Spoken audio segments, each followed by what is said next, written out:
theyeshiva.net.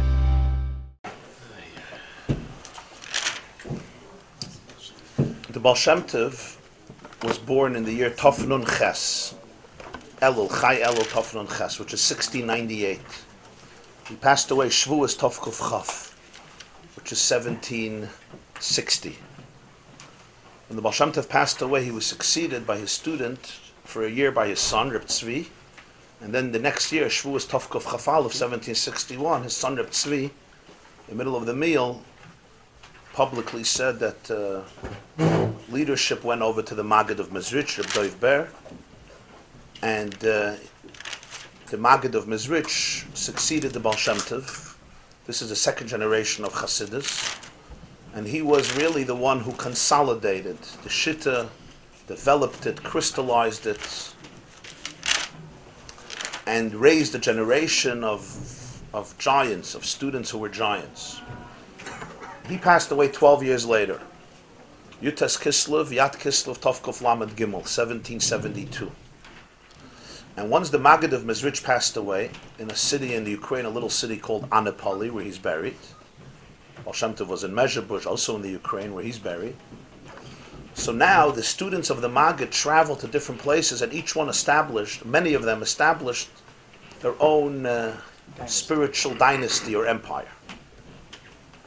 The Baal Shem Tov had 60 students, we called it 60, he had many, but he had the 60 students known as the Chavraya Kadisha, very close Talmidim, who were mostly big Gaoinim, he had big Rabbonim among them.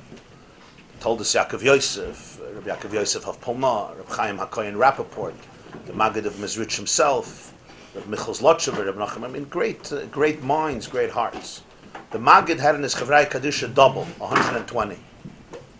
And each of them established, or many of them established their own dynasty. Some of the great names are well known.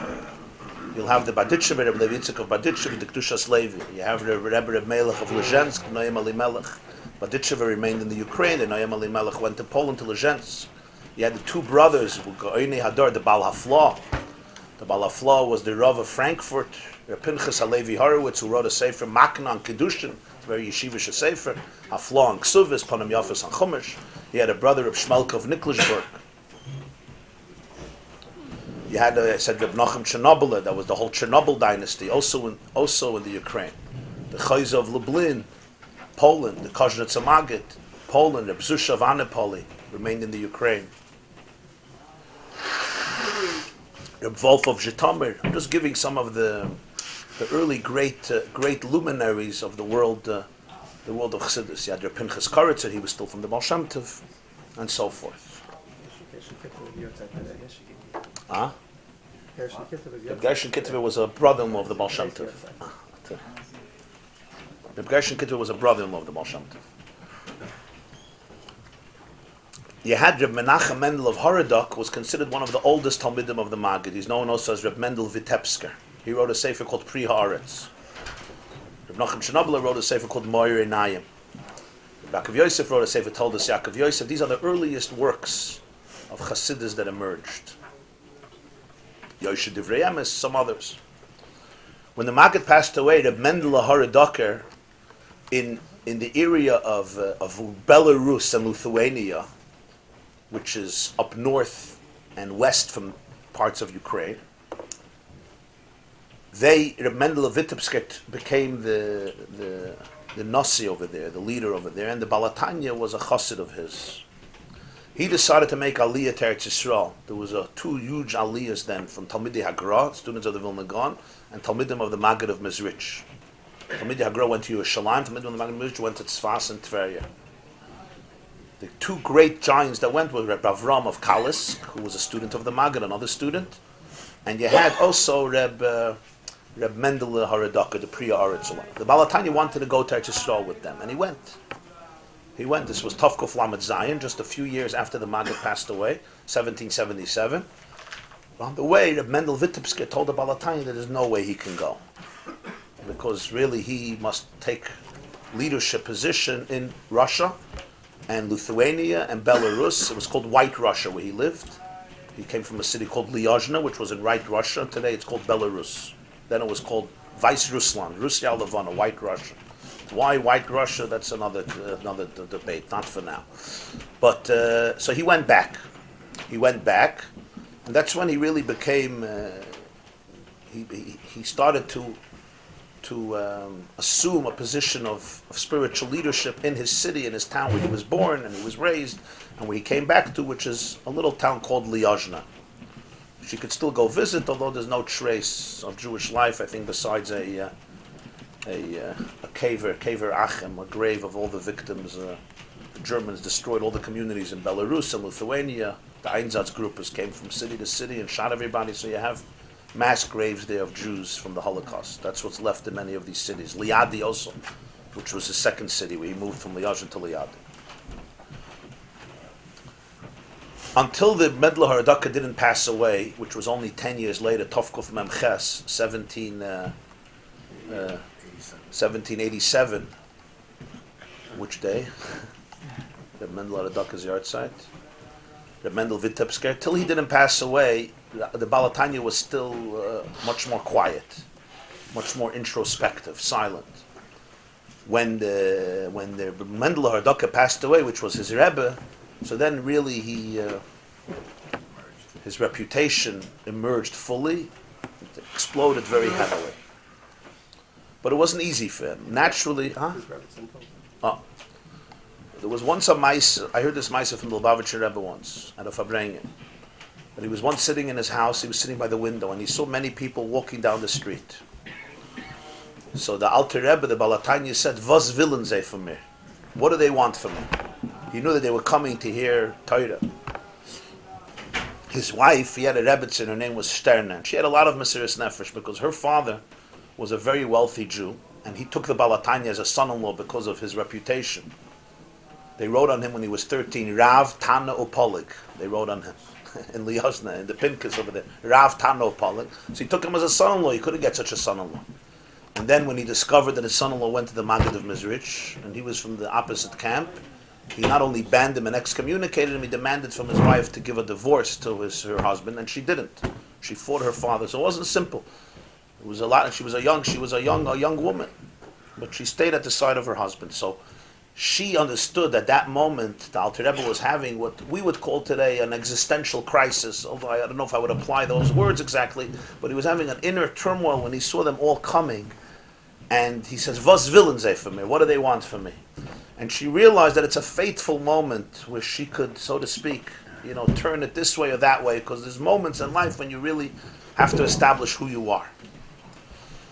So this is real Eishes Chayla Teres Baile, a woman says the right thing at the right time and could change history. She tells her husband, she said in Yiddish, she said, "Du meinst, dass sie kommen zu dir zu hören, was du sagst? Nein, sie willen hören, was dein Rebbe hat gesagt. You think they're coming to you to hear what you have to say? No, they're coming to you to hear what your Rebbe had to say." So the Alter Rebbe said, "Oi bazoi," and it says, "Azoi, weil ich sagen und sagen und sagen." If that's the case, then I'll speak and speak and speak. I won't stop. And that's what happened. And he opened the door and he let them come in. So the Alter Rebbe was extremely faithful and loyal to the teachings of his teacher, the Maggid, and his teacher, the Baal Shem Tov. In fact, he called the Maggid the Tata, and the Baal Shem Tov he called the Zayda. In fact, when he was arrested in Tovkuf Nun Tes, 1798, after Sukkot, as the representative of the world of Chassidim and Chassidus, because he was the, so to speak, the shining star of that world, he was the one who carried responsibility for the fact that the Torah of Baal Shem Tov, according to the Mesira that was given to the government, is corrupting the Jewish world and is also helping the Turks, the Sultan in Palestine, Eretz Yisrael. Turkey was hostile with Russia, as it always is, and their neighbors.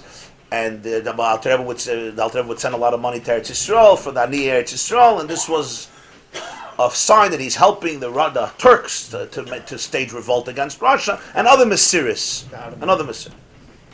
When the Alter Rebbe went to visit Reb Baruchel of Mezhebush, Reb Baruchel of Mezhebush was in the Ukraine, a grandson of the Baal Shem Tov. He was a son of Adar, who was the daughter of the Baal Shem Tov.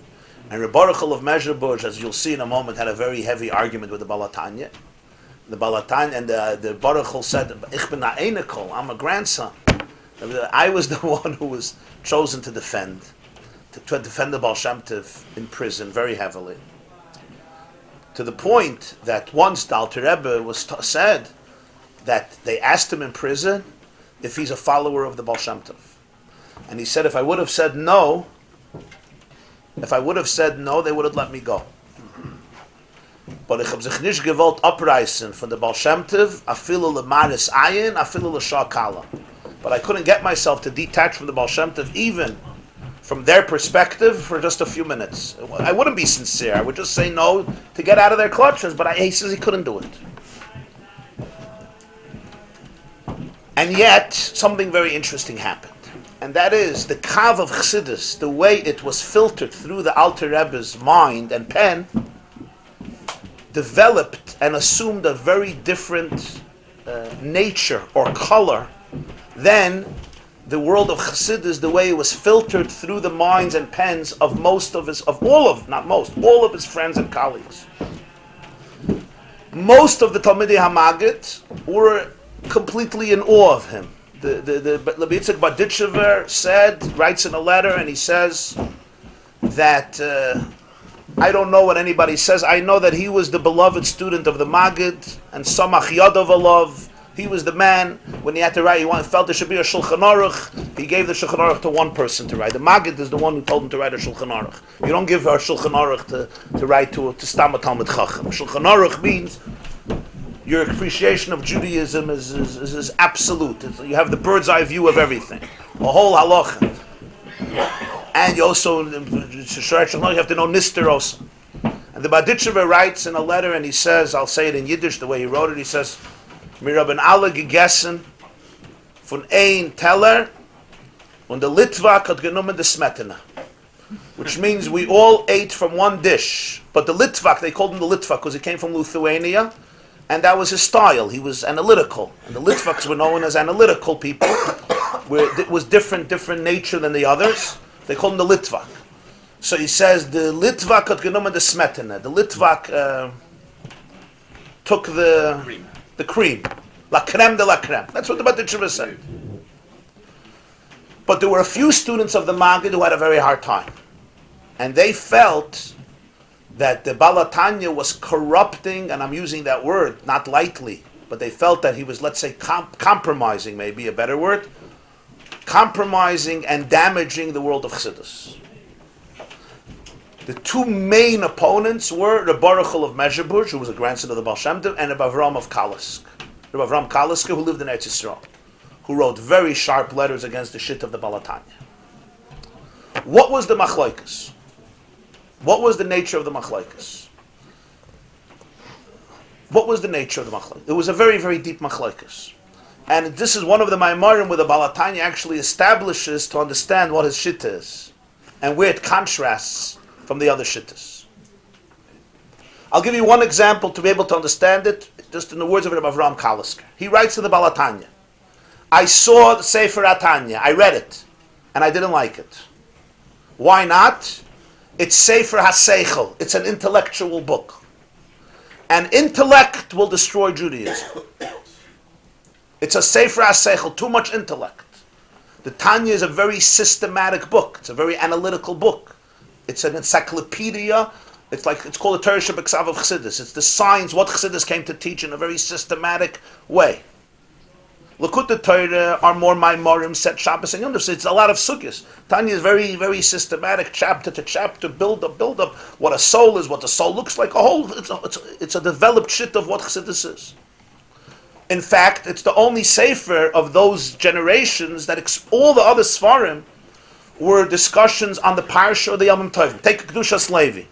It's on the Parsha or Yom Tov. Take Ne'em Elimelech on the Parsha, Yom Tov. All the Sfarim. Take Be'er Mayim Chaim, Reb Chaim Chernovitzer. Any sefer you take, told us Yaakov Yosef.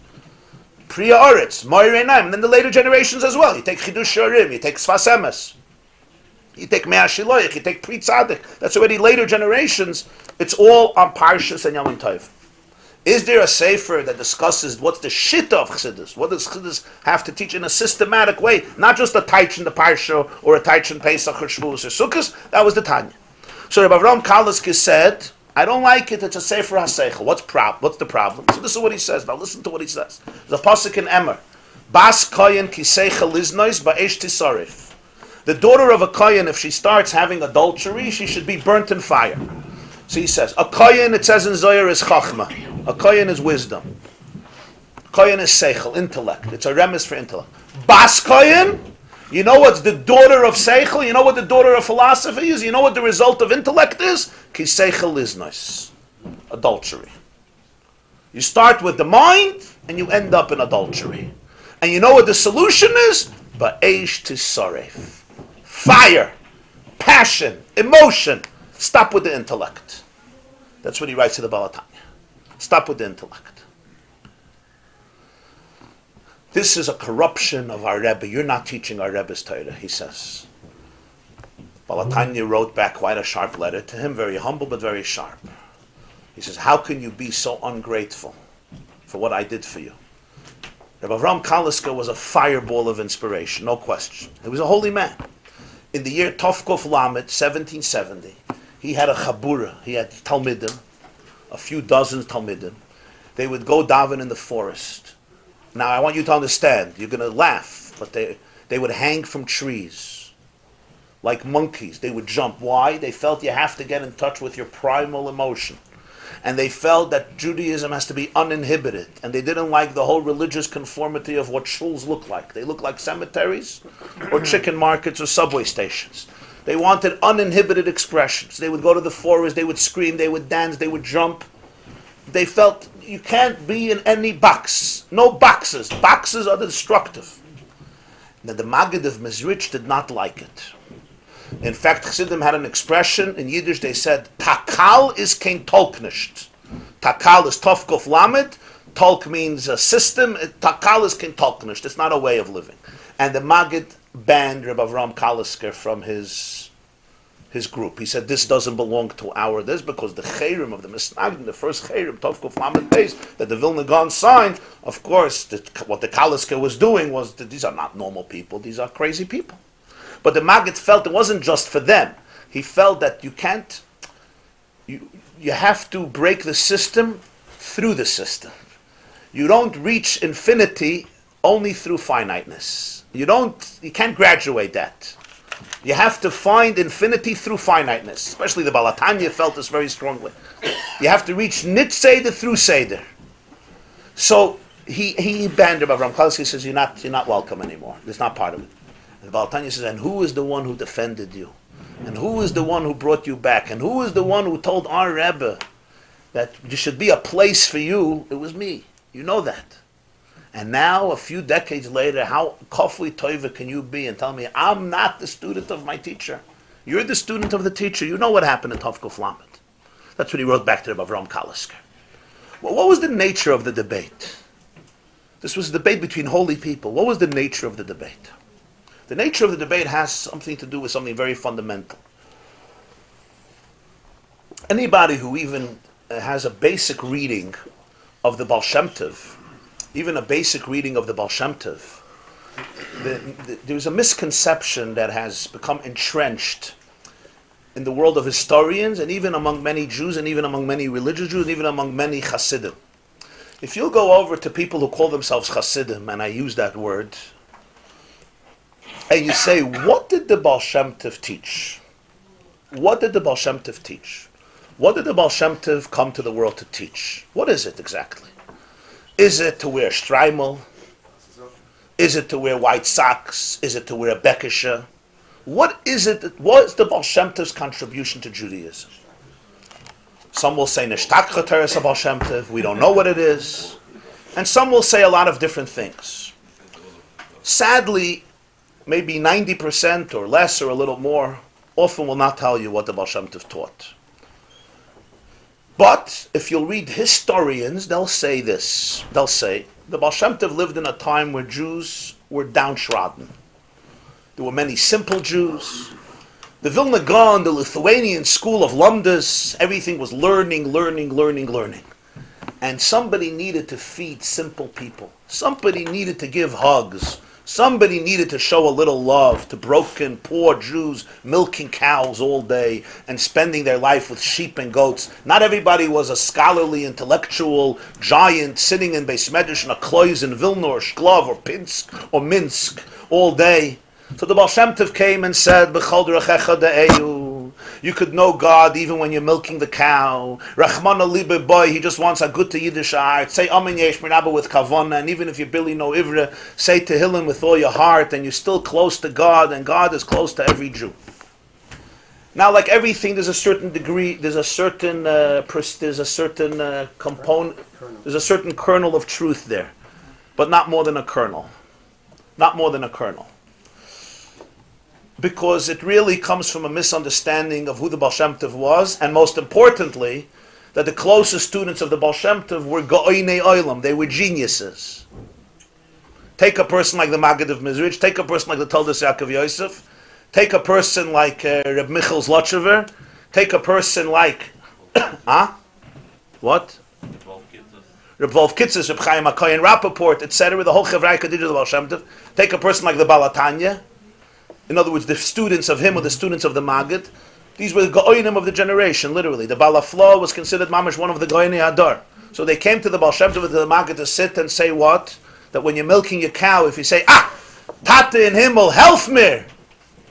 You're still a good Jew. You're a good fine. Even if you're not going to become the Gadol Adar and Rabban Shekol B'nai Agad, and even if you're not going to know every Tosfos in Yevamos and every Maram Shif and Chulin, and you're not going to know Shulchan Aruch backwards and forwards, so fine, so I understand simple people came around the Baal Shem Tov. So this was the image of the Baal Shem Tov as a folk man. What is it called? A folksmensch, a storyteller. He knew how to tell stories. He went to the market. He went like this to people. Gut Morgen, Gut Abend, you need a nedava. He gave tzedakah. He was good for Schuster mit Schneider, shoemakers and tailors. The truth is, it's a very profound distortion and misconception. Very profound distortion and misconception. Why is it? Because it fails to understand that this was not the Baal Shem Tov. This was a symptom of something the Baal Shem Tov taught. The Baal Shem Tov developed and articulated a shitta in Yiddishkeit. What is this? What is it? So to say it very briefly and very concisely, it's basically the Baal Shem Tov tried to reveal the neshama of Judaism. What do I mean? It says in Zohar, in Parshas Nosai, that there are three things. Tlas, Kishrin, Miskashran, Dabeda. There are three knots. There's Yisrael, Oraisa, Kutchabrichu. The Jew, Torah, and Hashem. In each one, the Zohar says there's Sasim and Galia. There's the hidden dimension and the revealed dimension. In Torah, there's the Sasim of Torah, the hidden Torah, and the revealed Torah. In the Jew, there's the Sasim of Torah, the hidden dimension, and the revealed dimension. In Hashem, Kevayachal, and Kutchabrichu, there's the Sasim of Kutchabrichu and the Galia of Kutchabrichu. That's what the Zohar says. Generally, what has been articulated in Judaism throughout the generations was the Galia of Torah, the revealed aspect of Torah, the revealed aspect of the Jew, and the revealed aspect of Kutchabrichu.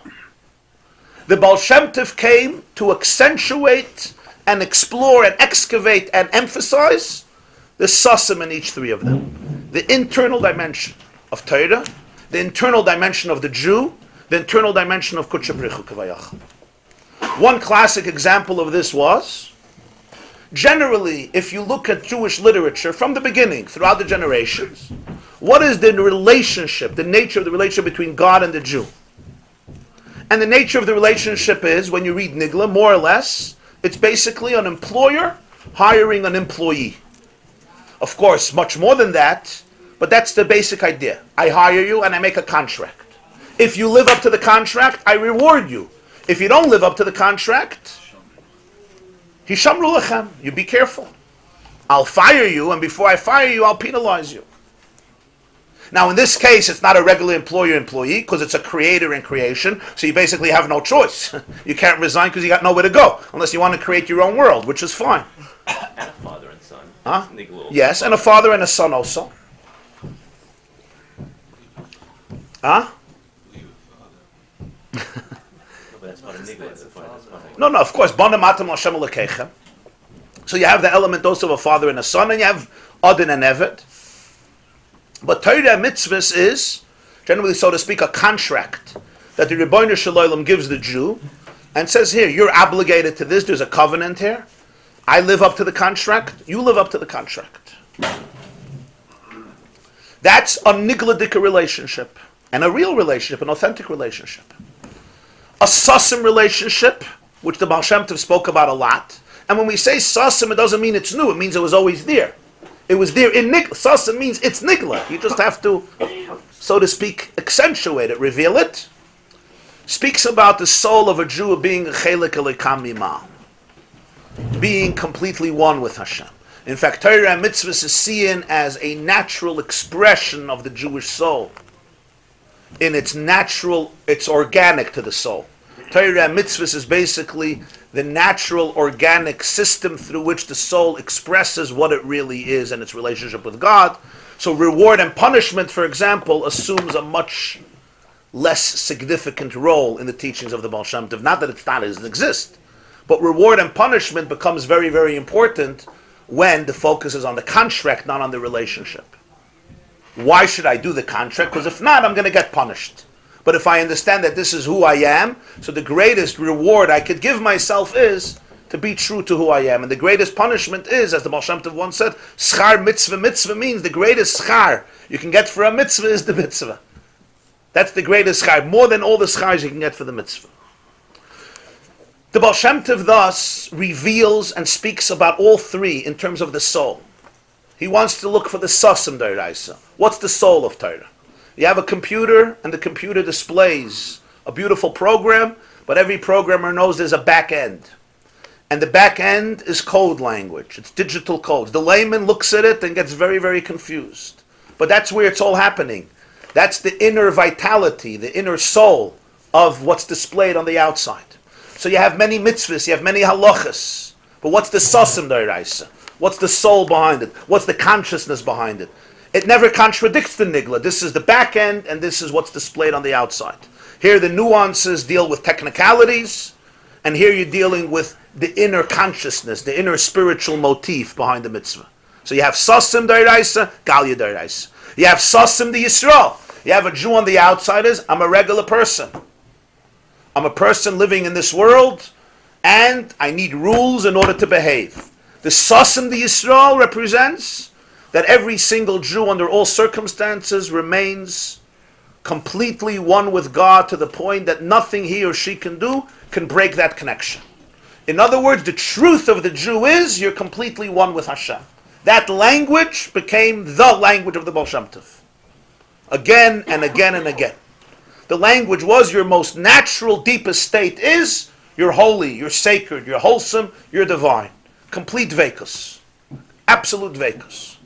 For the Baal Shem Tov, the same, he reveals the sasim of Kutchabrichu.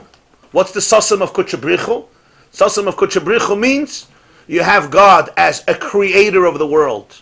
You have God as the judge of the world. That's an aspect that's guided the Kutchabrichu. And sasim the Kutchabrichu is, what we speak often about Soif of Kalam, and we speak about Atzmus, the point that the divine transcends even the fact of creator. Even more than this, or addition to this, sasim the Kutchabrichu means the ability to be able to look at the world and see the world in a new way. See the world as a divine arena. Ein oid mulvada. In other words, he looks at the world and he sees the world as a reflection of the divine. There's no separation anymore. When the Baal Shem Tov taught this, he wasn't contradicting anything that said before. He was trying to reveal what said before. So you'll find this everywhere. You'll go back to the Gemara, you'll see this. You'll go back to Chumash, you'll see this. You'll go back to Medrash, you'll see this. But you have to be able to detect it, accentuate it, and turn it into a shitta. As a result of revealing the sasim of Kutchabrichu, the sasim of Araisa, the sasim of Yisrael, a lot of things happened. One of the things happened was the unity of the Jewish people emerged in a new way. The hierarchy was somewhat compromised. Because of the nature of Jewish significance is basically the contract. Those who fulfill the contract much more. In other words, they learn Torah 20 hours a day, not 10 minutes a day. They're experts in Torah. Obviously, they're on a much higher level. There's a very profound hierarchy. Once you reveal the Nekud of Chelik Elikam Imal, so now what happens is there's a wholesomeness and a kedusha in every single Jew, no matter what, no matter when. So automatically the ish pashut was elevated and sublimated. But not because he just knew how to give a glet. Yes, he knew how to give a glet and he knew how to give love. But that was a result of a Weltanschauung, of a world encompassing, an all-encompassing Ashkafas Olam, on halacha, on nigla. The Baal Shem Tov used to give a daily shir Gemara, Rashi, Tosfos, and Rishonim that was be'iyun. It was very, very deep. It was an all-encompassing perspective to zoom in and give us a glimpse into the sasan, the inner dimension of Torah, Kutchabrichu, and the Jewish people, and as a result of that, the universe, history, and how you look even at a physical world. Every Torah of the Baal Shem Tov will somehow express some of this in one way or another. Any Torah down the line. No Torah will not have this energy. The energy will be the energy that basically speaks about complete oneness. Internally, there's complete oneness. Oneness in yourself, oneness with God, oneness with the entire universe, oneness with the Jewish people. It's basically the Baal Shem Tov's the Zohar asks, it says in Bereshis, Vayikra esa Adam. He expelled Adam. The Zohar says, who expelled who? Did Adam expel God or God expelled Adam? The Baal Shem Tov's interpretation was Adam expelled God. In other words, we're still in Gan Eden. We just have to see it. That was basically his perspective. Yeah. Give a classic example just of a vart. You'll see it immediately. He said any vart of the Baal Shem Tov. The Baal Shem Tov says that Reb Nachman brings this. Reb Nachman had his own. Reb Nachman was also a grandson. Reb Nachman of Breslov was his mother was Fega, who was a daughter of Adar, who was a daughter of the Baal Shem Tov. He was a great grandson of the Baal Shem Tov. The Baruch was not Adar from Fega was. His mother. Huh? Yeah, Fega was his mother. So Reb Baruch was his uncle. So Reb Baruch was his mother's brother. Yeah. Reb Nachman of Breslov met the Balatay. He came to visit him. He came to visit him. So Reb Nachman of Breslov tells him. He says, "Von Petersburg, from Petersburg, bist du Potter geworden. You got rid of them. Aber von Petersburg is nicht so gering Potter werden. From Petersburg, the capital, you got rid of them. But from Petersburg, from my uncle Baruch, it's not so easy because Baruch was a captain. He was an intense person." So the Baal Shem Tov once said, Likkutei Torah, Reb Nachman brings from his great grandfather. I'm just giving an example that. It's a very powerful vart. It says in Pirkei Avos, "Lifnei mi ata asid litein din v'cheshbon." So the Baal Shem Tov says it should have said cheshbon before din. First you make a cheshbon, and then you make a din. It says in Pirkei Avos, "Nefrayim min ha'adam midaita v'shaloi midaita." You exact payment from a person consciously and unconsciously. Baal Shem Tov says that they never judge a person, ever, stam. What happens is when a person comes up to heaven, so the Rebbeinu Shalom has Google print out from the Google Maps everything that the person said and did and thought throughout their life. And they show, this is the list. They don't judge the person. They show this Jew a list of somebody else's life. Different stories of somebody else. And they ask him to judge. And he judges that person based on his understanding. And then they say, everything that you just spoke about happened also to your life. And they bring up his own data, and they say, okay, so you judged yourself already. So Hashem says, throughout your life, every day, you're given an opportunity to judge people. Be careful, because you're not judging anybody else. You're judging yourself. God gives you certain situations to judge, and you're really judging a situation in your own life that looks different, but it's the same. And one day, they're going to tell you, whatever you judge, that's what has to happen. And he says something fascinating. When David does with Bathsheba what he does, Nosson Hanavi comes to him and starts telling him a ganze parable, a ganze Verbringen. There was a rich man and a poor man. The poor man had a sheep, and a guest came, and the rich man stole the sheep to give it to the guest. What do you think should happen? So David says the guy should die. He's a lowlife. The guy has one sheep, and he takes it away. Why can't he feed him from his own money? And Nosson Hanavi looks at him, and he says, Ata ha'ish. You're that man. And David says two words, Chatasi Lashem.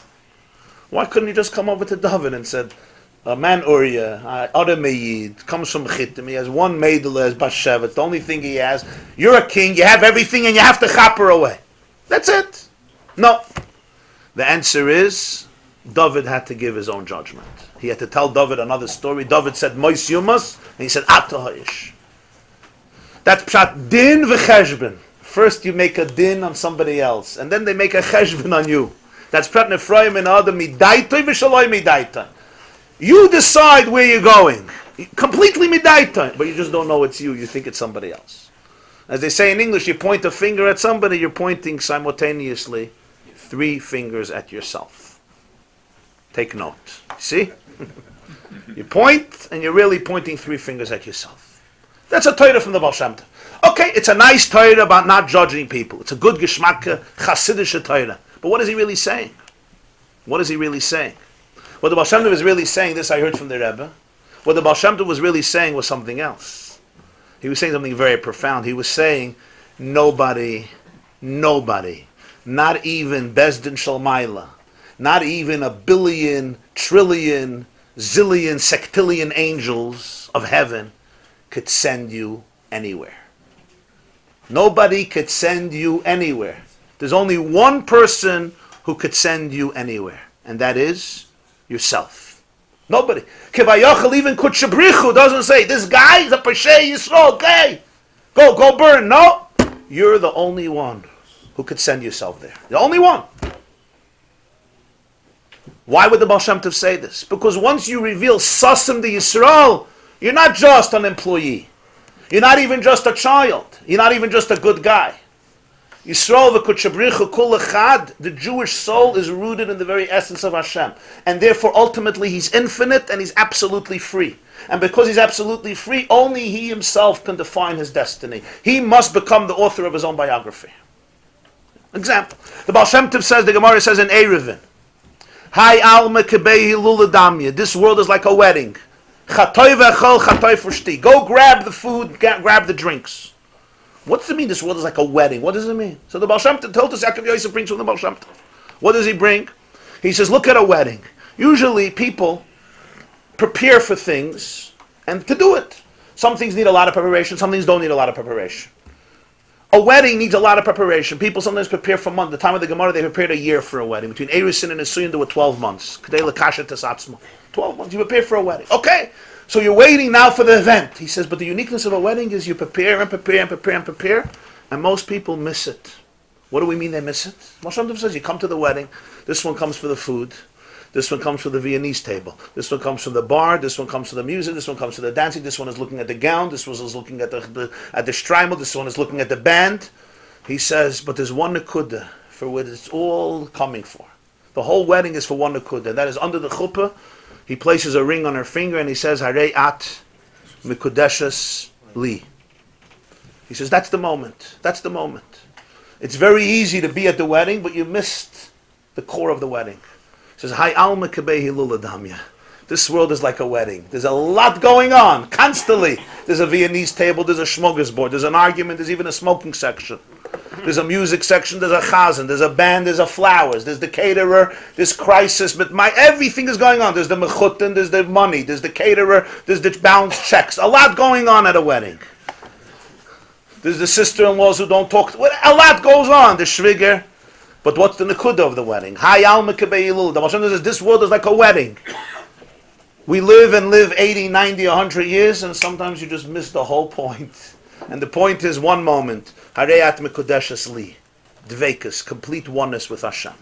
And that's pshat in the Mishnah, ein ani li mili. If you don't get the li, hareyat mekudeshes li mili. Chshani la'atzmi. If you don't realize the mekudeshes li mani, that's how he teaches the Mishnah. The Talmud Yaakov Yosef says he hears from the Baal Shem Tov. Keil nekamas Hashem, keil nekamas Haifiyah. That's yesterday's Shir Shel Yom. You remember that pasuk? What does that pasuk do for you? God is a God of revenge. The God of revenge appeared. That's Tehillim Tzaddik Hey, right? And what's the end of that mizmar? L'chi niranan al Hashem nariya l'tzur yishenu. Nekad mefanav b'soy the bezmir. We start Friday night. So let's now understand this psychologically. This is the Baal Shem Tov. God is a God of revenge. God appeared as a God of revenge. Now, let's go dance. Imagine you tell your son, Tati takes revenge. And the Tati of revenge is going to appear. Now go dance. That's what the Likkutei. So the Baal Shem Tov said, Kel Nekamas Hashem, Kel Nekamas Afiyah. Why redundant? Why twice? Kel Nekamas Afiyah, Kel Nekamas Hashem Afiyah. And he says, why the words Kel and Hashem, which are both names of Rachamim and Chesed, should be Elikim, Midas Hadin, Nekama.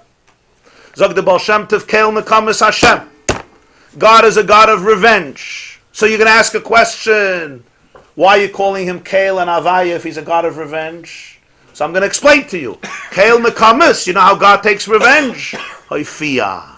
He appears. The Baal Shem Tov says, imagine you're in the dumps, and somebody comes and schleps you out of the dumps and gives you unconditional love and literally transforms your entire life and does everything for you to take you out of the abyss and to bring you up to the highest heavens.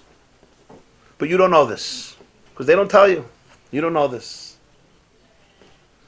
And basically, as you grow and you see somebody you could take advantage of, so you take advantage of them. You take advantage, you manipulate them, you abuse them, you backstab them and everything. For years and years and years. And they're very hurt. So the Baal Shem Tov says, what's the greatest nekama they can take is? Haifiyah. Haifiyah means one day you discover what this person did for you. And when you discover what this person did for you, the depth of shame and pain of how you hurt this person is almost intolerable. It's like somebody who sacrificed their whole life for you and you spit them in the face day by day, and one day you ask yourself, how can I have done this? He says, there's no greater pain than the pain of their appearing in your life. He says, what's Kel Nekamas Hashem? Kel Nekamas Haifiyah. His Nekama is that he appears, he's Nizgala. Suddenly you see what Hashem is. You see what Hashem is. And it's like, I was your enemy, I hated you. I backstabbed you, I abused you, I loathed you, I hated your guts. You never knew who I was. I understand, you never knew who I was. Haifiyah. So he says his nekama is only through Kel, it's through Hashem, through appearing in your life. I told you a word once with Hashem of Mishacharav Besamitish Ein Leila Kadosh Baruch Hu Ba'Lam El Dalar Amashalach B'Lvad. Yeah, the Gemara says in Brachas, Ula said, Rabbi Yochanan, Ula in the name of Rabbi Yochanan, when the Beis Midrash was destroyed, Hashem only has Dalar Amashalach, 4 cubits of Allah. Baal Shem Tov says the symptom of Churban Beis Hamikdash is, what's the symptom of Churban Beis Hamikdash? That you think HaKadosh Baruch Hu only has Dalar Amashalach. He exists only in the world of Dalar Amashalach, not in the world. What's the common denominator of all these titles? I mean, we could do another 200, 300, 400 titles. Hashem has thousands of titles. But you get an energy in all this title. What's the energy here? The energy here is there's an energy of oneness, a focus on the relationship, a focus on the infinite depth of a person, on the infinite relationship between Hashem and a person, on the infinite love between Hashem and a person. On the fact that Torah is really the most healthy expression of that relationship. It's never about repressing you into a particular box. It's about actualizing your infinite oneness with God that always exists, and it's about looking at the world and having the ability to say, Einoid Mulvada. This is a shitta. This is not a little vertel. This is a shitta. It's a profound, profound shitta. It's a whole ashkafa. How do you study the world? It changes a perspective of science, of physics, of biology, of astronomy, of cosmology. Because it's basically looking for the divine underlying unity, the string theory of Judaism, if you wish. The quantum mechanics of Judaism. Sasim, Sasim the Kutshabrich, Sasim the Yisrael. This is what the Baal Shem Tov taught. And he taught it constantly. And he taught it day in and day out to his people, to his Talmidim. This is what he represented. People think the Baal Shem Tov was about miracles. That's a very small part of who the Baal Shem Tov was. The truth about the greatest miracle of the Baal Shem Tov was the Baal Shem Tov. That is the greatest miracle of the Baal Shem Tov. More than all other miracles is the Baal Shem Tov was the greatest miracle of the Baal Shem Tov. It trumps all other miracles. That's the truth. So in one word, basically he tried to reveal the nuclear energy inherent in the Jewish soul and inherent in Judaism. Once nuclear energy gets revealed, it's intense, it's powerful, right? The Vilna Gaon comes and says nuclear energy is dangerous. You don't reveal nuclear energy. Nuclear energy remains where it remains. It could be very, very destructive. It's too much. It's too intense. The Vilna Gaon knew about Torah Sanister. Most of his life, he studied more Kabbalah than he studied Nigra of Chaim Volozhner. But to turn this into a movement and to turn this into something that belongs to the masses, the Baal Shem Tov felt that Judaism will not be able to survive and thrive in the new milieu if its full depth and sophistication is not excavated. So this was a very serious argument, How did it capture the Jewish world? It didn't capture the Jewish world because he was charismatic. They said Baal Shem Tov had a lot of charisma. He may have had a lot of charisma. It wasn't Baal Shem Tov's charisma. He smoked a pipe and he had charisma and people liked the smoke and his smile captured the world. The Baal Shem Tov was a genius of a man. The Baal Shem Tov was a giant. The Baal Shem Tov was an Isha Laki. The Baal Shem Tov revealed to the Jewish people something that was always there, but it had to be accentuated. So therefore, when the Neshama exploded, the Chelik Elokami Mal exploded, there was a revival. And it's really Hafla a fellow from a historical point of view that 100 years, from Tov Kuf till Tov Reish, basically from 1740 till 1840, those 150 or 200 years of those generations, that the world of the Baal Shem Tov students, what they produced, a number of such giants of spirit and giants of the mind and giants of the heart is an incredible phenomenon. Like out of absolute poverty, absolute miserable conditions financially, socially, emotionally, anti-Semitism, persecution. Okay, the Holocaust eclipsed everything, but what they suffered in the Shtetlach under the Tsar, the anti-Semitism in Russia was horrific. And from literally from dumps, from gutters, such richness of spirit, such richness. We were a few months ago in Mezhebush in the Baal Shem Tov's shul. It's a dumps all over the place. It's a dump, right? But he believed that Adam was not expelled from paradise. God was expelled from paradise. Adam is still in paradise. He just expelled God, so he thinks he's in hell, but really he's in paradise. If he could just bring in God, he'll see he's in paradise. He really believed that. So wherever he was, he created that. That was his message. Einoid Mulvade. Relationships happen right now. The Baal Shem Tov says, he asks, just the question tells you who he was. He has a question. He says, if the purpose of life is dveikus with Hashem, how do you have dveikus when you're in the bathroom? You know, too many people bothered by this question. How do you have dveikus in the bathroom? You can't learn, you can't do mitzvahs. What's the dveikus in the bathroom? So the Baal Shem Tov says, it's the greatest dveikus. You know what? I'm the greatest. It's a moment of special dveikus. Why? Because what do you do in the bathroom? Because in the bathroom, you're basically doing the avodah of boyer. The body is basically separating the psoilus from the oichel, quite literally. When it says in halacha, boyer is oichel mitoich psoilus, here it's psoilus mitoich oichel, that's the real boyer. You separate the refuse, thank you. Okay, that's a good question. It's not so pashut. It's not so pashut. It's a machzedek asked the Baal Tanya. He says, I asked my Zayda, how do we eat on Shabbos? L'chayda eating is avodas habirurim, and you're not allowed to do boyer on Shabbos. Very good question.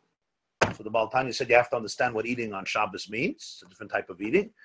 But that's a good shaila. So the Baal Shem Tov says, that's what the bathroom, he says, where do you have a greater dveikus? All of dveikus with Hashem means that you're always doing avodas habirurim. What does it mean to have dveikus in Hashem? Basically, to be able to look and say, these thoughts are welcome. These thoughts are not defining me. All of life, all of dveikus is the avodah of boyer. To be able to say, I'm one with God. All this is going on. Boyer, this goes to the side. So he says the bathroom is the epitome of that. Another example of it. This is, very briefly, one of the great ideas that the Baal Shem Tov tried to reveal. What's now the argument?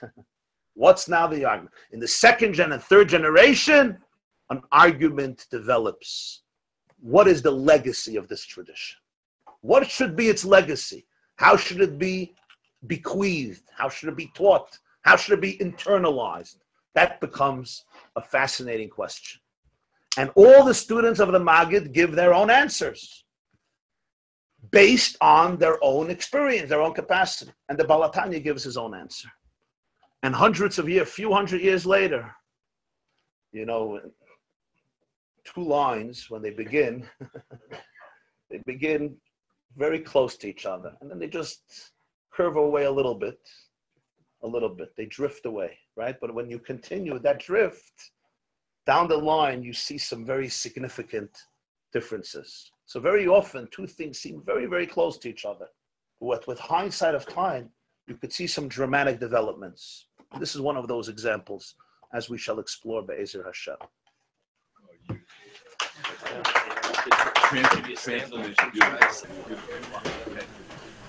So now there became a big question. The question was this.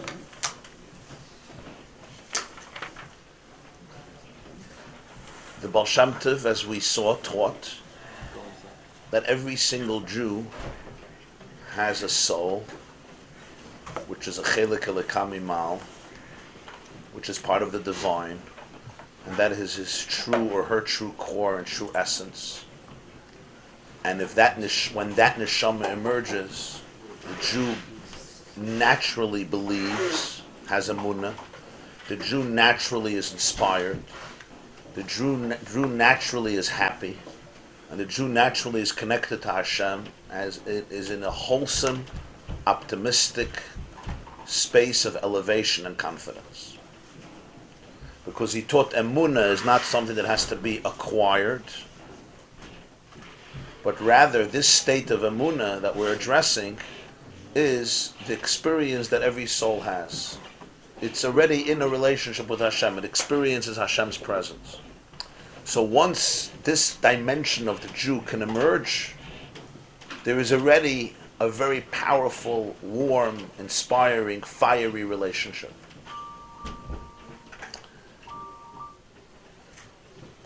And in many ways, you could say that that's what the Baal Shem Tov was doing. He held a torch, and he was trying with this torch to ignite the soul, to ignite everybody's soul, to ignite the soul of Klal Yisrael. It's even brought in Sifrei Chassidus that during when the Baal Shem Tov was born, the Jewish people were in a comatose state, a spiritual comatose state. Golus has gotten to them. It's been a long time. Shabsi Tzvi, who converted to Islam in 1666, was supposed to be a Mashiach. He managed to persuade, and entice much of Europe. He converted to Islam, yeah. Yeah, in Turkey, he made it. They said convert or die. Well, they gave him a choice. What would you do? Either to convert to Islam He was supposed to do or to die. Now, you have to answer now. So the catastrophe, Jews really believed in him. Even great rabbis were all consumed by his spell, and he had a good PR man, Nathan of Gaza, Nassim Azasi, and they were consumed by his spell. And when he converted, the emotional and spiritual breakdown was very powerful, to the extent that 100 years later, Jews did not heal from it. 100 years later, they were still checking rabbis and checking people. They were suspecting everybody, which is one of the reasons that the Vilna Gaon became so suspicious of the Hasidic movement. And they made all types of gzeiros on learning of Kabbalah, because she was considered a Kabbalist and all that. This was spiritually speaking, but physically speaking, in 1648 and 49, there were the pogroms of Bogdan Khmelnytsky, the Cossacks, in which between 150 and 300,000 Jews were beheaded in Poland. Poland was destroyed. So once the Holocaust happened, it eclipsed everything that happened before that. The First World War became almost, nobody even studies about it. Very few people know about the First World War. 1648, 49, what's 300,000 Jews relative to 6 million? But you have to understand, for Jews living then, this was the worst Churban since Churban Beis HaMikdash, what happened.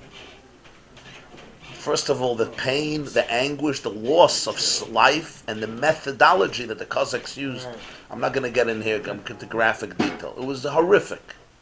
The Baal Shem Tov was born only a few decades after all of this. So he came into a climate.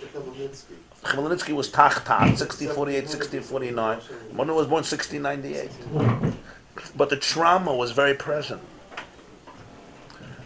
Besides the Shapsi Tzvi debacle, besides the fact that Jews were miserably poor and poverty-stricken, so it's brought in Sifrei Chassidus that when somebody's in a comatose state, one of the gulas to do is to whisper their name into their ear, because the name, as we learned in Gemara Rosh Hashanah Daf Yud Ches, is a channel of energy. Right? That's why for a sick person you sometimes change the name. By whispering the name into the person's ear, it's often a method of revival. So the Jewish people were in a comatose state. The Rebbeinu Shalom whispered our name into our ear. What did that whisper look like? It looked like the birth of the Baal Shem Tov who was named Yisrael. This was the Rebbeinu Shalom's whisper of our name into our ear by giving the Jewish world this soul named Yisrael, who gave them back their name, so to speak, their identity. He revived the soul from within. The Baal Shem Tov taught maybe Mashiach is not here yet, but you could find your own spark of redemption in your own consciousness, in your own soul, in your own life. In that, as it's also brought in Sifrei Chassidus, Hashem took a little bit of the light of Mashiach and he already put it into the world before Mashiach in Galus. This was the Psura. And with that, the Baal Shem Tov stopped crying Eicha and he started singing Shir HaShirim. Jews were very used to Eicha. Eicha Yashva Vada. This was so common, this was entrenched in the vocabulary of Galus. And he began singing Shir HaShirim, celebrating the soul, celebrating the relationship, celebrating the Dveikus. Yeah. So it wasn't just he was nice, he was fuzzy, he was warm. Yeah, he was very warm, but there was this shitta of revealing the true depth of life, the true depth of the cosmos, the true depth of the human experience, the true depth of Torah, the true depth of the Jewish soul, the true depth of God, that already gave people new glasses, new lenses, a new perspective. So it brought in a whole new simcha into Yiddishkeit, a new sophistication into Yiddishkeit, a new depth into Torah, a new depth into Avodas Hashem, a new depth into understanding the role of every Jew. And really, very good. They're cooperating. They're doing it. What a team. The best situation. The bullseye was drawn. If only we could topsy-turvy sometime. We should dance and they should listen. It would be good. Okay, the time for that will come too. So with this, everything was seen in a new light. The great question was, how does this happen? How do you give people this gift? How do you give this gift? The Baal Shem Tov gave this gift through two methods: himself, his presence, and his teachings. And the Baal Shem Tov succeeded in raising students who gave people this gift through their teachings, but most importantly through their presence. And this is where the tzaddik, the Rebbe, came into the world of Chassidus. That there is a Jew who literally lives with his soul 24 hours a day, 7 days a week, with his godly soul. And therefore, when people are in his presence, when people daven with him, when people talk to him, when people learn with him, when people fabrein with him, when people dance with him and sing with him, that energy, that kedusha, that holiness is transferred into their lives, their spirits. They go home and they can bring that home as well, into their farms and into their fields and into their trades or whatever they were involved in. Even if it was difficult and challenging, but they had that inspiration. As they used to say, the Pasuk says in Chavakuk, Tzadik be'emunasa yichya, al tikri yichya ela yichaya. It's a tzaddik through his emunah, yichaya. He brings chiyus, he brings life, he brings energy, he brings simcha, he brings dveikus to others. Because it's very hard in this world to even know that you have a soul. It's very difficult in this world to feel your soul. It's very difficult in this world to access this part of you. Naturally, we're humans of flesh and blood. We feel our animal soul, not our godly soul. But when you have the tzaddik, And the tzaddik is really connected in a very deep way, not because he's superior, but because for him the neshama lights up his life. The torch is burning in his soul. So as we learned before, when the torch comes close to the little flame becomes subsumed in the torch. So when the chassid experienced himself in the presence of his Rebbe, his little torch came to fire. The big torch ignited the little torch and it came to life. And he was there with the chabura of his friends, and they would dance and they would daven, they would learn together, they would be inspired together. This is what the vision of many of the early Hasidic courts looked like. Each one had his own path and his own derech and his own mahalach. This one had this path and that path, but this was the common denominator of how to inspire the people. What about the teachings? The teachings took on a smaller significant role relative to the presence and the energy and the kedusha that they inspired. And that's why the Baal Shem Tov himself didn't write a word. There's no book from the Baal Shem Tov. All we have are teachings transcribed by students, and they're short teachings. So they're compiled in Svarim. There's a Sefer Keser Shem Tov. There's a Sefer called Savas HaRivosh. 2 Svarim. And then you have other Svarim of his Talmidim where he's quoted. The Taldas Yaakov Yosef quotes him a lot. Shamati Mimayri. His grandson, the Degel Machne Ephraim. His great-grandson, Likkutei Maharan. Or other of the early Hameir, Wolf of Zhitomir, Ma'irei Nayim, Priyar, the early Hasidic works, who all quote the Baal Shem Tov. Either they heard it directly from him, or they heard it from his students, etc.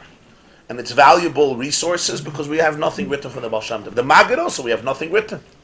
But we have the Svarim Maggid Var of Yakriv, Torah, Likkutei Amarim, and other Svarim, again, of Talmidim, who were there, or heard it from Talmidim, or they who transcribed the teachings.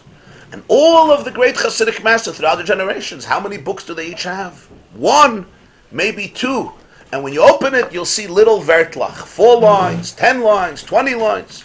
Whether it's the Kedushas Levi of the Baditchever, the Noyam Elimelech, I'm talking the first generation, the Melech of Lezhensk. You look at the Torah of Reb Simcha Binim of Pshischa, of the Kotzker, Siach Sarfi Kodesh, Emes Ve'emunah, that's already later generations.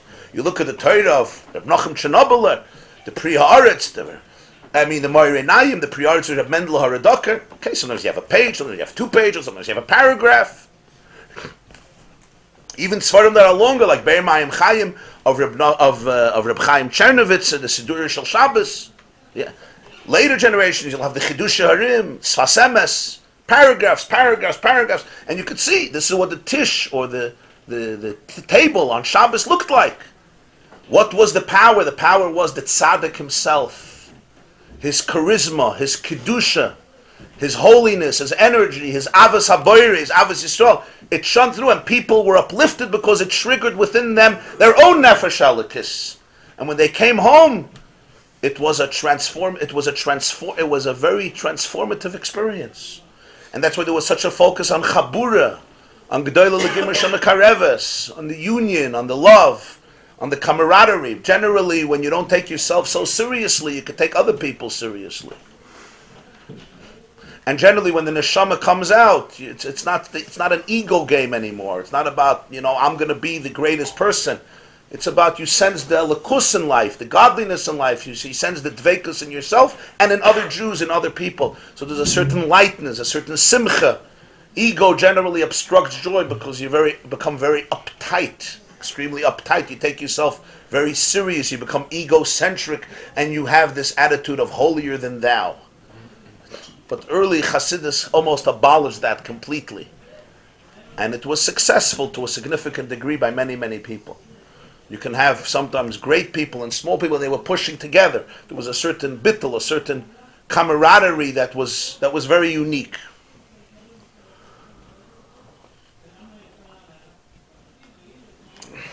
The Baal Tanya was a yachid b'doire in the sense that he has approximately 45 svarim. Instead of 1, 45. And when you look at any of his maimarim, you'll see these maimarim didn't take 3 minutes to say. It wasn't a vort at a tish. The psukim, in fact, he's not even focused on explaining psukim. The psukim in the other vort, it's a vort in the Parsha, a vort on Pesach, a vort on Sukkot, a nice touch in the pasuk. For him, the pasuk is only a passport, as his son once said. The Mittler Rebbe once said, "It's a passport." Passport is not the journey. Passport is just to get through the gate. Passport is just to get onto the airplane. The pasuk for him is only the passport. What is he talking about? One maimer he explores sugyas. It's almost like a sugya in Shas. It's a sugya in Torah Sanista, in Torah Chassidus. There's the sugya of the two souls. There's a sugya of Toyo and Tikkun. There's a sugya of Akudim, Nekudim, and Brudim. There's a sugya of Sevav and Mamale. There's the sugya of Spheres. There's a sugya, we're not there, Adam Kadmon, of Tzimtzum, of Lifnei Tzimtzum, of Oiris, of Kalim, of Neshamas, of Heichalas, of Keser, of Arich, of Zav, Malchus, sugyas. Complete sugyas. Sugyas in Avodas Hashem, what is boinenus is Avos Hashem, Yiras Hashem. Everything is a sugya with explanations. This is a shitta that he developed. And the shitta came to be known, he called it Chabad, which is Chachma Bina Das, because he felt everything has to be explained, elaborated on, Meshalim brought for it, people should be able to process it and think about it, and internalize it in their mind, as he says here, in their human minds, in their chachma, in their bina das, with all three faculties of the human brain, the human mind, as he discusses at length what those three faculties are in Tanya and here and in many other places. His shitta, he developed after the Maggid passed away, in those years, approximately in the year Tov Kof Lamed Vav, Tov Kof Lamed Zayin, which is 1776, 1777, 1775. He built in his city Liyajna 3 chadarim, 3 yeshivas. Cheder Rishon, Cheder Sheni, Cheder Shlishi. The requirements to go into his yeshiva, it was for Yungalite, serious Yungalite, to go into Cheder Rishon, which means the highest level, you had to be, and you were tested, you had to be a Baki, Baal Peh, in Bavli and Yerushalmi. You had to know Bavli to go into Cheder Rishon, the highest level. In addition to that, you had to know Zohar, fluent in Zohar, and in all Kisvei Hari, all the writings of the Arizal, plus the writings of the great Jewish philosophers, the Rambam, the Moreh Nevuchim, the Kuzari of Rabbi Yehuda Halevi, the Ikrim of Rabbi Yosef Olbay, the Amunas V'deis of the great works of Jewish philosophy. Whoever, usually not 16. Usually not 16. No, you were dealing with literally Go'oi Ne'olam. Some of them were Talmidei Hagro who came. How many in number were there that fit that description? Was there Not many. It was not many, but he had Cheder Sheni and he had Cheder Shlishi, where the standards were relaxed. Why was this so important? It wasn't Stam because it's easier to talk with people that know, because his shitta necessitated that. Because he wanted to create synthesis between Nigla, Halacha, Kabbalah, and Chakira. Nobody synthesized the Moreh Nevuchim and the Arizal. They were considered two diametrically opposed streams in Judaism. Philosophy and mysticism did not have shalom bayis in Judaism. The philosophers didn't relate to the mystics, and the mystics felt the philosophers are completely derailing Klal Yisrael. And this created a lot of controversy. The Rambam's times, and in the Rashba's times, and there were chramim, and there were bans, and there were some terrible things, some burnings, etc.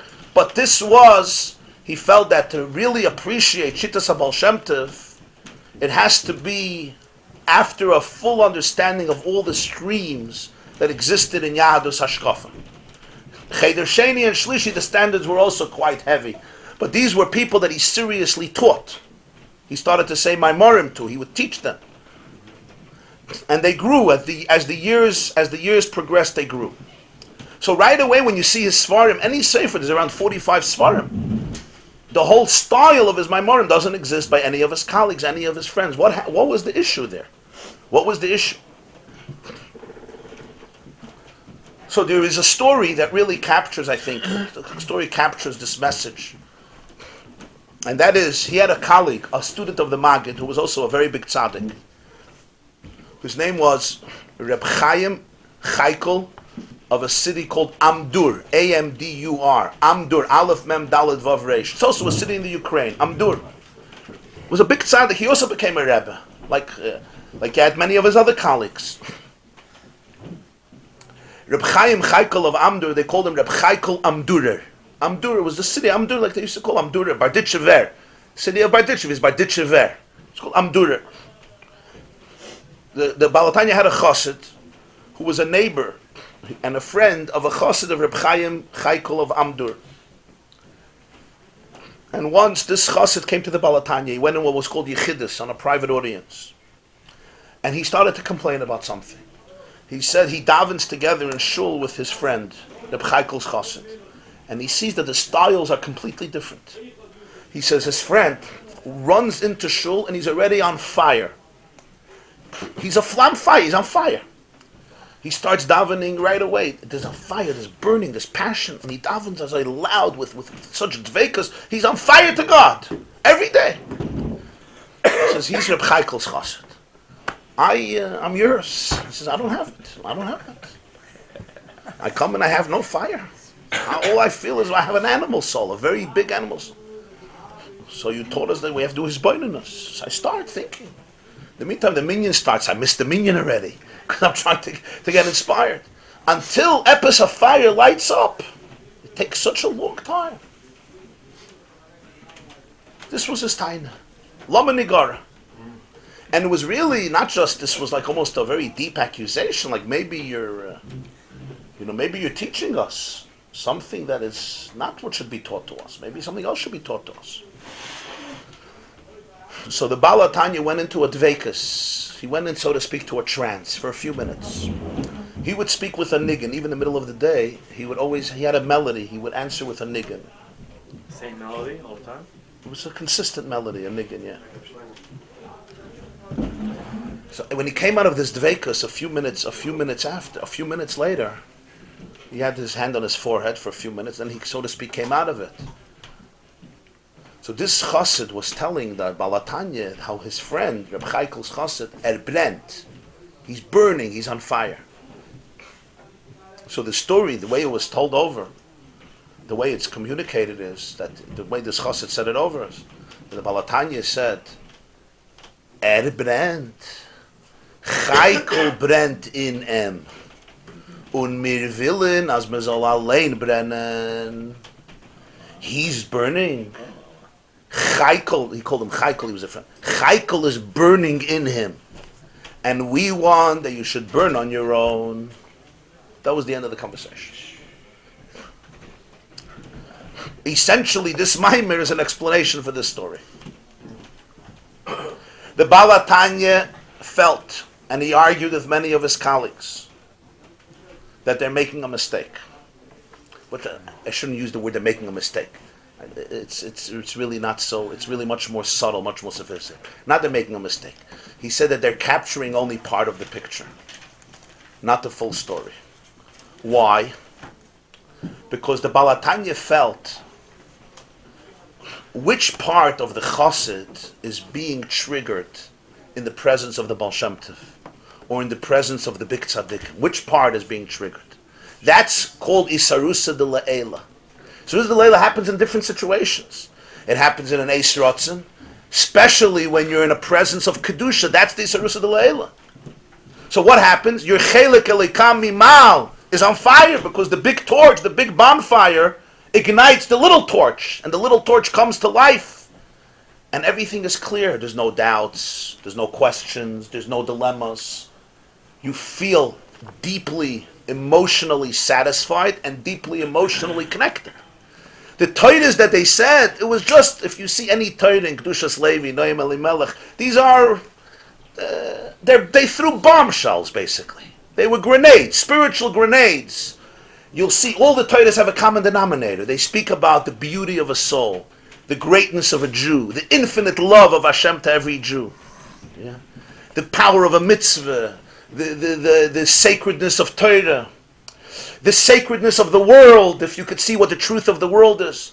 They're beautiful, beautiful Torah. They're fireballs. They literally, in yeshiva, the guys would do smoke bombs, to make some excitement.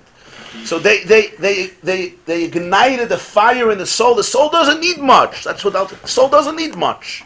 The soul is already a burning fire, but it's a fire that's in hibernation somewhere. It's hidden. The big torch comes, and all the fires emerge, and they all connect into the one big fire of the tzaddik. Who, the real tzaddik, is completely subservient to the Ratzon Hashem, and his fire is where his nefesh alakis is burning. And you had a lot of tzaddikim like that. You had a lot of tzaddikim like that.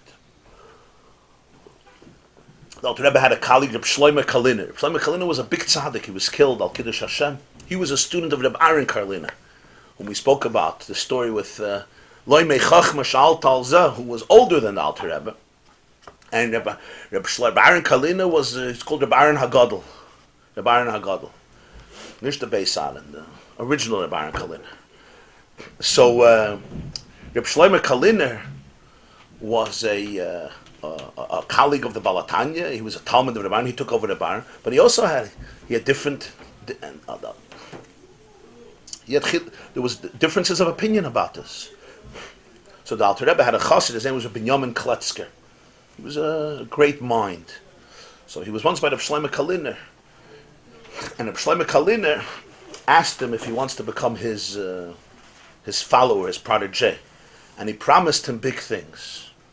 So Shlomo Karliner told him, "A Rebbe bist du, aber nicht meiner. A Chassid bin ich, aber nicht deiner. A big Rebbe you are, but you're not mine. A Chassid I am, but I'm not yours." There was a subtle or not so subtle distinction here. What was it? The Baal Tanya felt very strongly and emphatically that there is a challenge in this derech. The challenge is their divine soul is on fire. Their animal soul has not been dealt with. Their animal soul has not been dealt with. Now, who wants to deal with an animal soul? If you could deal with a godly soul, what do you need to deal with an animal soul? What do you have to deal with your natural human stuff? Go to your Nefesh Elikis. You're already Dovuk. And the Alter Rebbe felt even in the greatest moments of Isarusa Delayla, where God himself reveals himself to you, and you're on fire to a point of Klois HaNefesh, it's really not you. It's not your animal soul. It's the fire that's in you. But it's not you. The humanness of the you has not been transformed, has not been affected. So he said, this chassid, Chaikel brent in him. Because of his connection to Reb Chaikel, which was genuine, the fire of the tzaddik was burning in him. So it's like when you hold a match to the wick, and the wick is on fire. But the moment you take away the wick is not on fire anymore. Rashi says,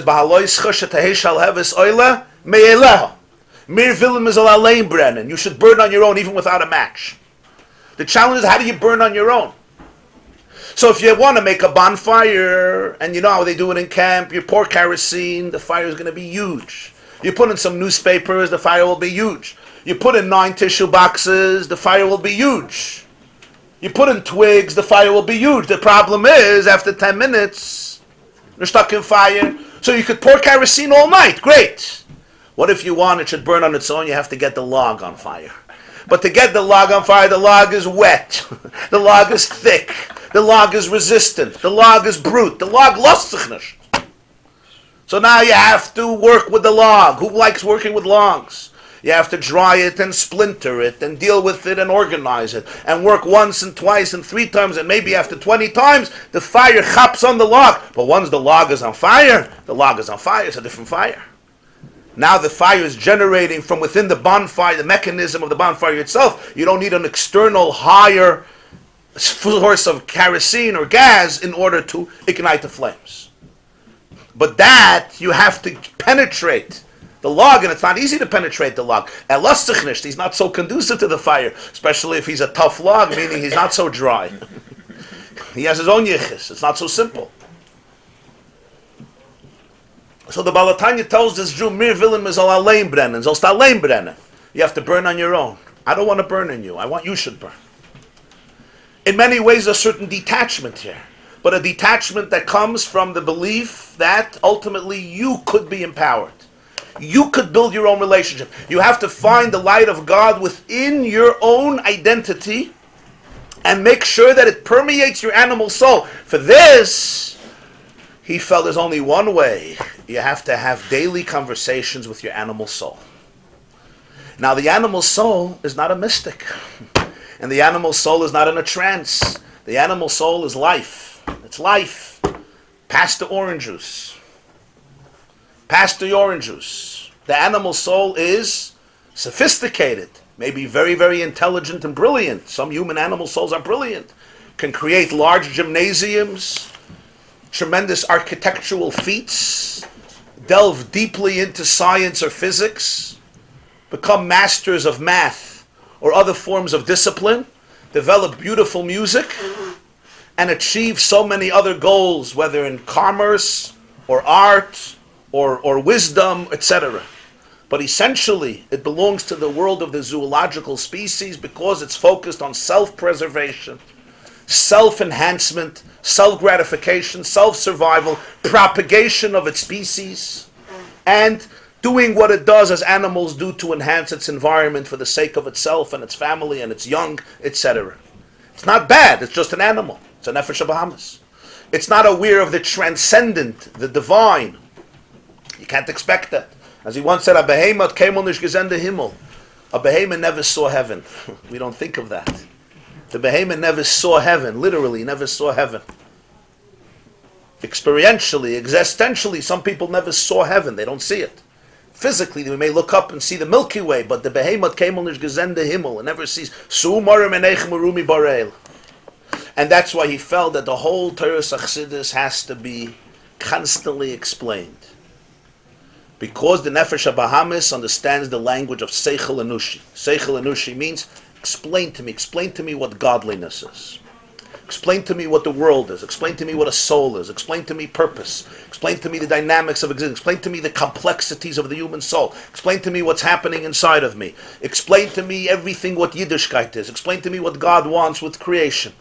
Explain to me the tension of life. Explain to me the opportunities of life. Explain to me the whole process of how creation developed, of how the distance is, how we could come back, what's the purpose of the distance, how unity can be achieved. But everything in oisius of chachma, in words, in expressions, in forms of chachma bina das, which means I can understand it. Because if I can understand it, that becomes the language of my human consciousness. It becomes the language of my human consciousness. My human consciousness can emote, can get excited, can get inspired.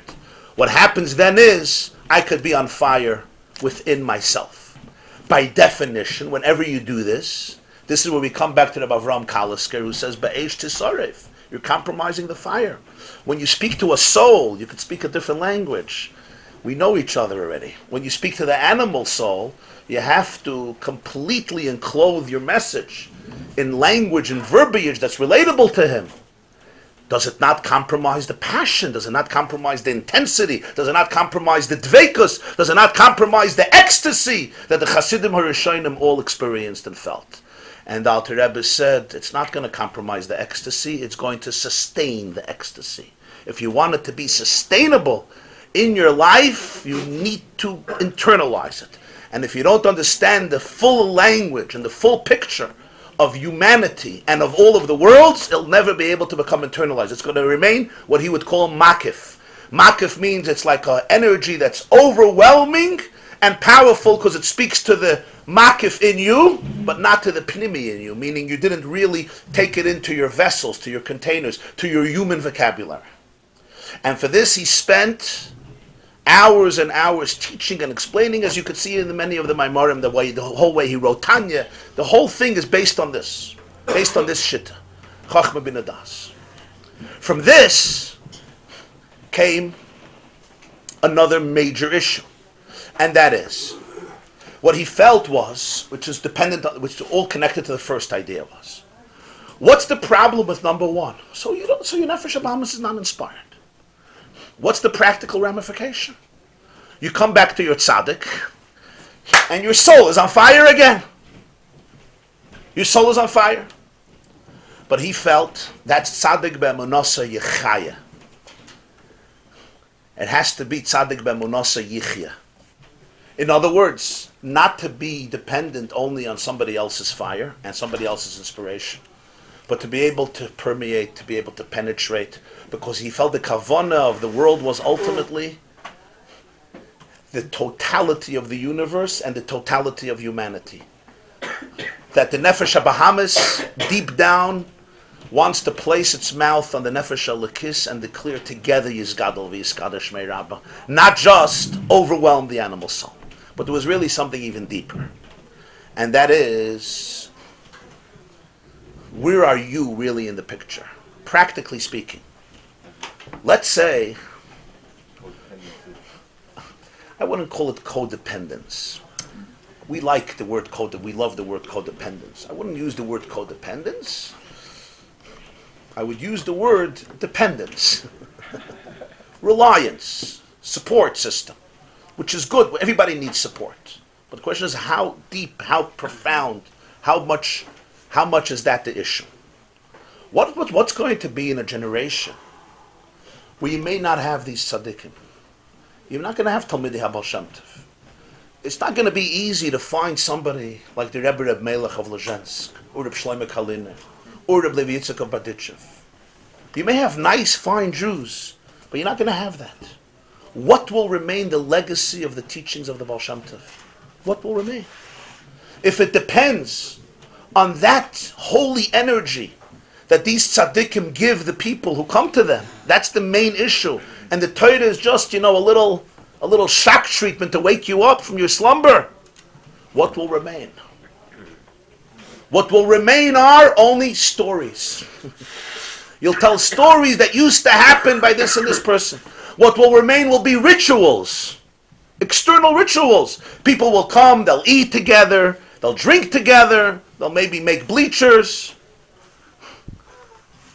They'll sing together, they'll dance together, they'll do good stuff. Better than doing other things. But what will remain of the inner fire, the inner awakening, the real inner dveikus? All they'll be able to talk about is stories. So some people who are less honest will make believe it's still happening. But people who are more honest with themselves are going to be dying. They're going to be choking. They're going to be like, what am I doing? What am I doing? Is this all reduced simply to the way I dress? The way I dress? The way my wife dresses? The way my wife dresses? The way my children dress? And the way I look? And that's it? And basically, the Baal Shem Tov came and wanted to infuse the Jewish world with nuclear energy. And 250 years later, you'll ask somebody, what's the message of the Baal Shem Tov today? The message of the Baal Shem Tov today is that you're not allowed to have this, you're not allowed to have this, you're not allowed to have this, you're not allowed to have this, you're not allowed to be here, you're not allowed to look like this. You can't make believe you're this, you can't show you this, because if they think you're this, this is going to be this. And if they think you're this, no shidduchim, no schools for your children, no this.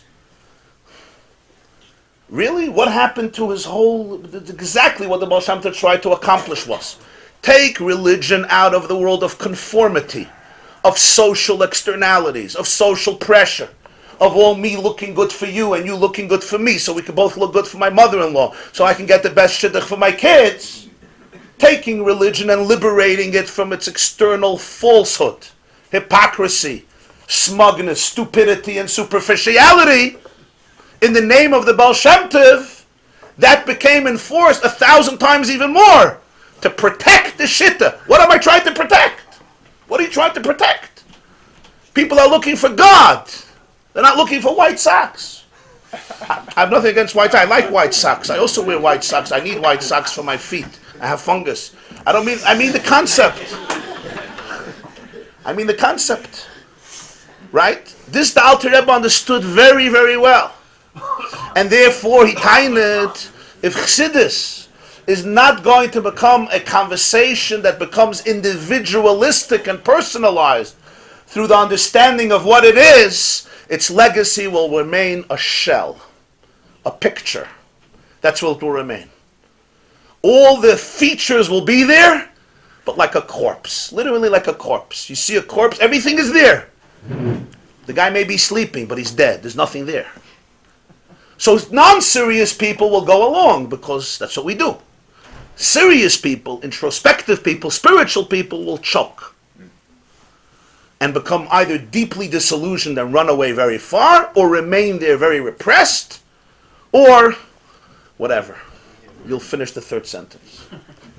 You'll finish the third alternative. This is what he understood very well. Why? It's all based on one thing. What is the center of it? Who is at the center of it? So this was his argument in this Maimer. His argument in this Maimer was that Torah Hanista, Torah has to be understood to the full capacity of the human mind, as much as we can. And then it can translate into emotions that become part of the internalized structure of human life. Mir villanas mezal allein brennen. But when you burn on your own, that means you're dealing with a part that's completely uninspired. So therefore, I can come to davening, I can close my eyes, I can go like this, and go like this for 45 minutes. And what is happening? So you have three types of people. You have a person who's delusional. So we're not even going there. Fine. Tavi Allah bracha, till he lands. Fine. You're dreaming. As one person said, dream on. When you wake up, call the therapist. Fine, good. If it's working, it's working. But I'm not talking about that person. I'm talking about a more genuine person. A more genuine person, he's a Yid. He's a Vadam Yid. And there's something that touches him. There used to be such Yidden. They would walk into a shoulder with something that touched them very deeply. They can close their eyes and get into this state of ecstasy. Get into the state of ecstasy. They don't need much. Their chelik elikami mal is alive. The Rebbe felt there's going to be a generation where that's not going to happen. So closing your eyes and lifting up your hands, you could make believe, but it's not going to be genuine. You're going to have to be able to keep your eyes open and your hands down and relate to God from a place that is very, very divine and also very, very animalistic. For this, you need a vocabulary that addresses the truth of the human condition, which at the surface may seem as a compromise, but he felt is the only thing that's authentic. It's real, it's sustainable, and it's pneumistic. Never an escape, because he felt Isarusa de La'el, as great as it is ultimately an escape of your true self. And a likus cannot be an escape. It has to be permeated, completely permeated and penetrated. Now, if you want to understand something, this is just a social commentary, so you should simply understand a little bit of history, just to understand. There's a conception by people that the Lubavitcher Rebbe, who was the 7th generation of the Alter Rebbe, did things with Chabad that were completely different of his predecessors. There's even some communities where they used to feel that Chabad stopped by the Rebbe. Till the Rebbe, it was holy. Certain communities where they would allow books till him, and then after that there was like a breakaway. Everything became modernized. The biggest thing was the whole institution of shlichus, sending couples to, I don't know where, every conceivable far-flung community in the world. So some people think it was a kugel service for Jews from Brooklyn. When they go to Thailand, they want kugel. They should be able to eat hot kugel in Cancun, or in Thailand, or in Tokyo. Which, as I told them once, I hate to break it to you, it's a wonderful thing to serve you kugel, but it was really not the intent of taking a couple and telling them to go there for life, so you should be able to have hot kugel or even a hot mikveh erev Shabbos, despite the beauty of it. What does this have to do with Chassidus? Elamai, he was a social activist. People who are more severe would say he really cared for Klal Yisrael, understood post-Holocaust assimilation, and sent out people to build communities and touch Jews and build bridges everywhere. Many people sitting in this room are products of that initiative and so forth. But the truth is, it's directly linked to this mimer, and I want to explain it to you. Why? For two reasons. First of all, understand, to send somebody away 5,000 miles, or 10,000 miles, or 2,000 miles, where there's no other shtreimel. Friday night, there's no tish. There's not even one Jew who's Shema Shabbos. One Jew. No mikveh, no school, nothing. And he, not only will he not be influenced, he's going to transform his community. How do you do that? How do you take such achrayas? When so many lives of religious Jews all depends on social pressure. People told the Rebbe in the 1950s, it's after the Holocaust, communities were tiny. Yeah? Communities were tiny. In 1970, you had a common minyan on Shabbos, like many other communities. Who was there? Either they were by Stalin or by Hitler. They were tiny communities. So everybody built their own. You build your own. What are you sending everybody away? The Rebbe said it of Habrengen, he says, I'm happy to stay here with a minyan. Everybody else should leave. Which Rebbe does this? At my tish, I want 9 people. That's it. Everybody away. Go to Australia. He was happier when you were in Australia. Who does this? First of all, for yourself, you don't do it. But second of all, forget yourself. You're being mafkir people. In the 1950s, it's not today where you have Chabad houses over there. In the 1950s, there was no Chabad for Chabad. There was taka no kugel. No Shabbos going in mamish, nothing. You were in a midbar shmama. People are social creatures. We all depend on what the Baba is going to say if I don't show up, and what the yeshiva is going to say if I don't show up to the tish. I'm going to be considered a bad bacher. Take this boy and send him to Melbourne, send him to Sydney, send him to Brazil, to Peru. Who does this? Even the West Coast, then a midbar shmama. Florida was a midbar shmama. How do you do this? The pshat is that the Alter Rebbe taught that Chassidus is inside, not outside. If you manage to speak to your animal soul, then there's no difference where you are in the world, because if it's internalized. If it's external, I need the energy from the outside. If you take me away from that energy, I'm going to lose it. But because the Alter Rebbe so much emphasized the concept of pnimius, of internalization, once it's inside of you, once the fire is burning inside of you, then you're an independent human being. Then you could be a leader. You're not a follower anymore. As long as you have to be a follower, you have to be a follower. I can't dispatch you. But if you make it yours, if you own it, I could send you anywhere because it's yours. Once it's yours, you'll be a leader. You'll be a transformer. You won't be a student. You won't be a disciple. Somebody once told the Rebbe that you send out shluchim, even if you warm them up. She says you take a hot kettle of water and you put it in an ice bathtub. He says at some point it's going to get cold. He says, the Rebbe said, if it's not plugged in. If it's plugged in and it generates its own source of heat, you could put in ice water for years. It will retain its heat because it's plugged in. But how you plugged in when you're far away, you don't have the external trappings. Yeah? Somebody once came to me, a fine yid from a particular community, and he said, you seem like an independent thinker. I said, okay, thank you for the compliment. That's very nice. Tell my wife.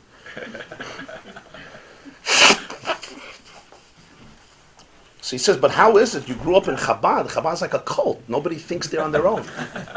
He said, everybody there just to the Rebbe. Nobody thinks on their own. How did you manage to do that? I said, it's so interesting to me. I want to ask you a question. He lives in a very nice, frum community. I said, how old are you? He's 37. I said, you have a meal Friday night? He says, yeah, every Friday night. I said, did you ever in your life, 37 years, have a Shabbos meal with people around the table who fundamentally disagree with you on every one of your beliefs? Sit with people who don't believe anything you believe. They don't believe God exists. They don't believe Judaism is real. They think your lifestyle is crazy. They think you... Did you ever have such a meal Friday night? He says, no, why would I have such a meal? I said, who do you sit with Friday night? He said, I sit with family.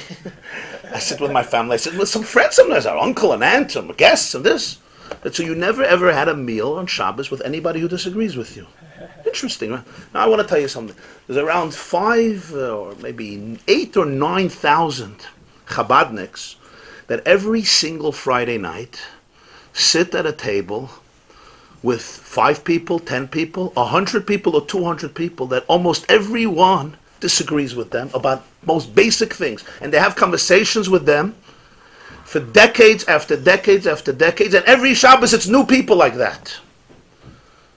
You never ever even sat at a meal with somebody you disagree with. And you know what would happen if you did? You know where you would be today? He says when people are sitting at Shabbos tables for 30, 40, 50 years, people who disagree with them, it's only for one reason. Because they actually think on their own. Because they have to have an internalized sense of Judaism. So you should go around, start sitting at Shabbos table with people who are alien to you, and then you'll see who exactly is in a cult. But what does this come from? It has to do with how Judaism is taught. If it's internalized or externalized. There's one more detail, and that is this.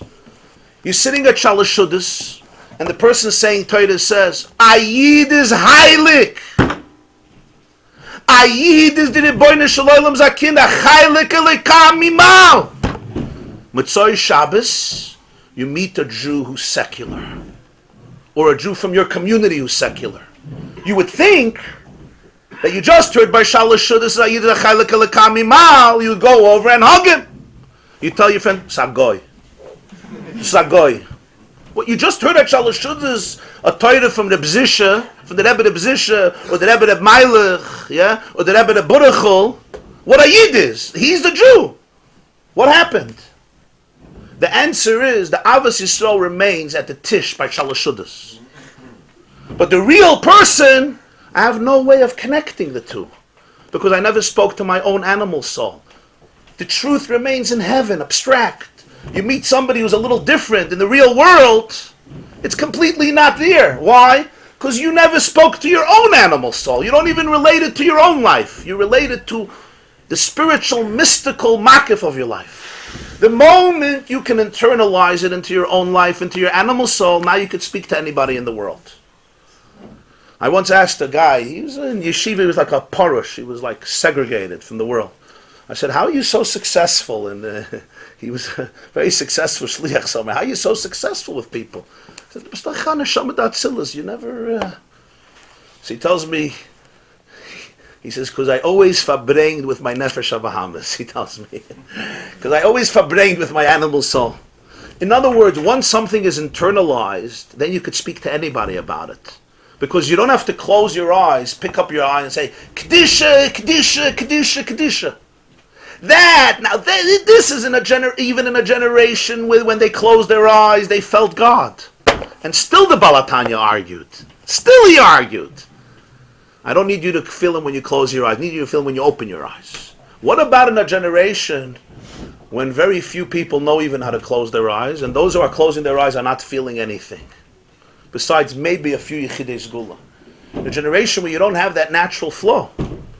So he understood, therefore, that there has to be an appreciation and a sensitivity to the fact that you shouldn't rely on the Adam ki Yakriv mikem karben lashem. Even in a time when you'll feel the Yakriv, don't rely on it. Even in a time, certainly in a time when you don't have such people, at least not easily found, that you'll come into their presence and you'll say, wow, Achen yesh Hashem b'makom hazeh. So now we can understand what he told him. Brennt, Chaykel brennt in them. And that's a big thing. That you could be far away and you're in a shul and you go in for Shachris to daven, and you could feel the fire of your Rebbe. That's not a small thing. That's a compliment. Chaykel brennt in them. Wow. That's how deeply connected he was. There was a certain loyalty, a certain simple dedication and love that Chaykel brennt in them. Mir willen as me zal allein brennen. Mir willen me zal allein brennen. You have to become your own person. Avodas Hashem has to belong to you. What does you mean? Means really you. So I'll finish. The Rebbe Rashab was the fifth Lubavitcher Rebbe. He once went to Vienna. In 1903 he went to Vienna. He visited Dr. Freud. For a few months he went to visit Dr. Sigmund Freud, 1903 in Vienna. And he went all the way from Belarus, Lubavitch, to Vienna in 1903. And he was there for a few months. His son was with him, the Rayat, the Rebbe that later became the Rebbe Rayatz. So every morning they would go to a shul, and they would learn for around 6 hours. And they learned primarily, those few months, they learned Choshe Mishpat. Choshe Mishpat in Tur and Shulchan Aruch with Beis Yosef and the Mefarshim. The Rashab learned with his son for a few months, every morning for many hours.